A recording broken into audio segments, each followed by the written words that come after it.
Let us all welcome, let us all give a warm round of applause to Attorney Dave Machika.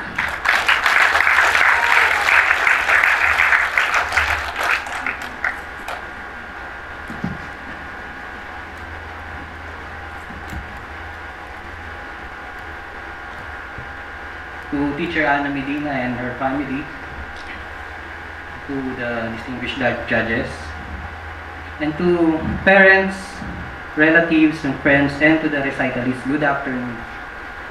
So finally, we are back. And we're back to what, and we're back from where. So, after more than 2 years of the pandemic, the lockdowns, and different restrictions imposed by the government, we are now back with on-stage recital, music recitals. Now looking back, in March 2020, we were caught off guard by the decision of the government to lock us down. Everything, as in everything stopped, nobody was spared. And now what we thought then to be just a week-long or month-long community quarantine was further extended and enhanced. And we are not living normal lives anymore. Business transactions, court hearings, and even schools, they needed to stop. And among those greatly and adversely affected by these were our kids. Some who were just about to start and very excited for their very first day of school were left unaware how does the school operate in the first place. While those who had just actually started schooling were suddenly disrupted and forcibly thrusted into the new normal. That was very confusing, especially for them who are just in their formative stage of their development. Now, let's narrow down the scenario. Specifically, how about music lessons? Unfortunately, where academic schooling had been stopped, so too our children's talent schools. Technology, however, played a great part to lessen our predicament. Almost everything under the sun can now be accomplished online or virtually. In fact, pwede na rin makipag-away through online. Business transactions, schools, and even court hearings, for all of these, we have learned to adapt and use technology to sidestep and beat the restrictions of the pandemic. However, these technologies do not come without drawbacks. Of course, there are the usual problems of online classes and even online court hearings. Naglalag, mahina yung connection, hindi marinig, delayed yung feed. As a professor myself, I experienced gaano kahirap mag-online class. Lalo na kung makulit yung estudyante, and you have to devise some methods to outsmart your students. And that brought us to the question during that time, kaya bang gawing online lesson o online yung piano lessons? Usually, there are two matters to consider here. First, the video, because the teacher needs to check if the piano student is doing the correct fingerings on the piano. And second, the audio, of course, he needs to hear the notes correctly being played. And unfortunately, these two, they don't sync. Kanina ko pa pinindot, pero wala pa pala yung tunog sa kabila. And then may napansing mali yung teacher na maling note, delayed na rin maririnig ng kabila na inupunan na yung notes niyang mali. And during that time, we will think, kaya ba talaga? Pwede ba? Well, pwedeng subukan, pero malamang mag-fail. There was a saying by a financial investor, he said, those who cannot adjust to change will be swept aside by it. And those who recognize change and react accordingly will benefit. Ayaw mo man ng change, babahain ka niyan, tatangayin ka ng agos, and eventually, kasama ka na ng change. And I remember around a month or two during the lockdowns, Teacher Ana Medina called up my wife and suggested, how about we try online piano lessons? I guess, experimental pa lang during that stage.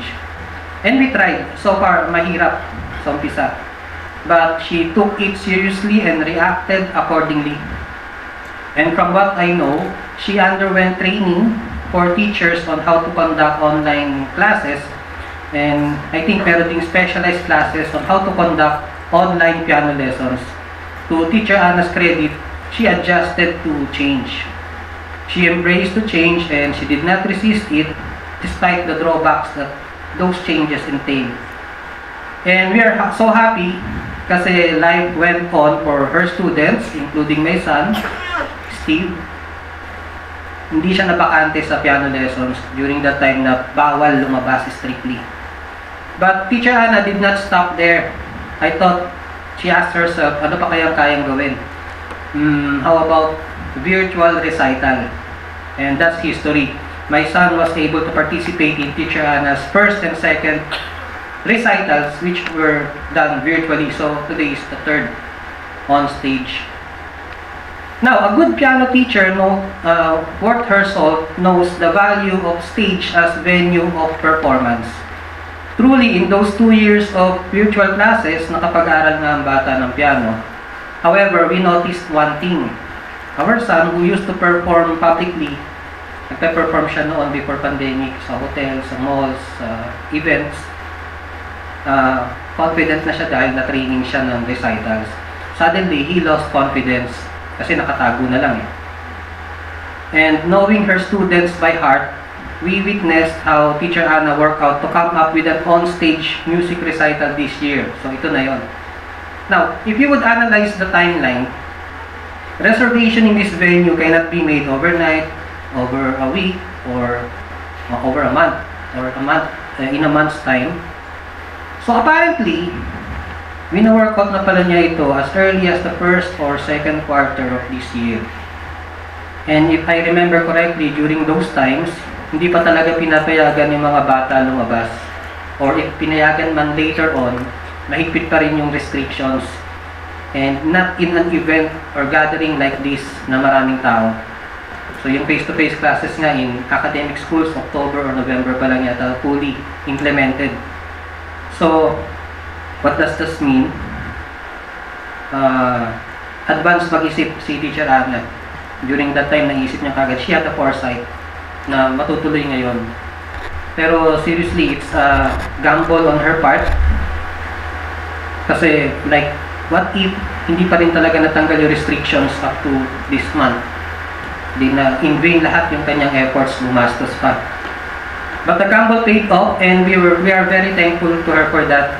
In fact, this is just my personal observation. Sa akin lang to, baka hindi naman tama. Pero based on my news feed, wala pa ako nakitang on-stage recital. So, dalawang bagay lang. Either wala pa rin talaga, or baka kung ano-ano lang chinecheck ko sa Facebook. And also, one last thing. You will note that we have, I think, 3 recitalists who will be performing virtually. Now, if you go over the program, you will note that the reason for holding their music recital virtually is not because of the pandemic reasons. Wala na yon, maybe malapit na siya maging thing of the past. But because of the distance. So, they are all from abroad, yung 3 virtual recitalists natin. So, we still have the touch of technology in today's event. So, like I said earlier, finally, we are back to the audience, family, parents, friends that savor the moment and enjoy the musical showcase we are about to witness, the product of our children's perseverance and practice. Now, ang pinakahuling thing na lang, I address the recitalists. I used to tell this to my son, ito invento ko lang naman sa sarili ko, mga sariling kuro ko, haka-haka ko lang. But I used to tell my son na there are several stages of listening and playing music. Listening to music and playing to music. First stage, based on my experience, is yung makikinig ka ng music as recorded, like sa radio, MP3, gadgets. Then the second stage or second level would be listening live to a performer playing his instrument. So musical performance, medyo may personal touch na ng performer. The third level would be you yourself are the one playing the instrument. So, ibang experience na yan kaysa sa nakikinig lang. A higher level for that, the fourth level would be the instrument becomes an integral part of your person, of your body. Hindi na siya piniplay mo lang. Part na siya ng katawan mo, parang kamay mo, parang paa mo. And for me, the highest level would be when you become the music itself. So, for the recitalist, this is your moment to enjoy your your performance, perform very well, and be the music itself. Thank you.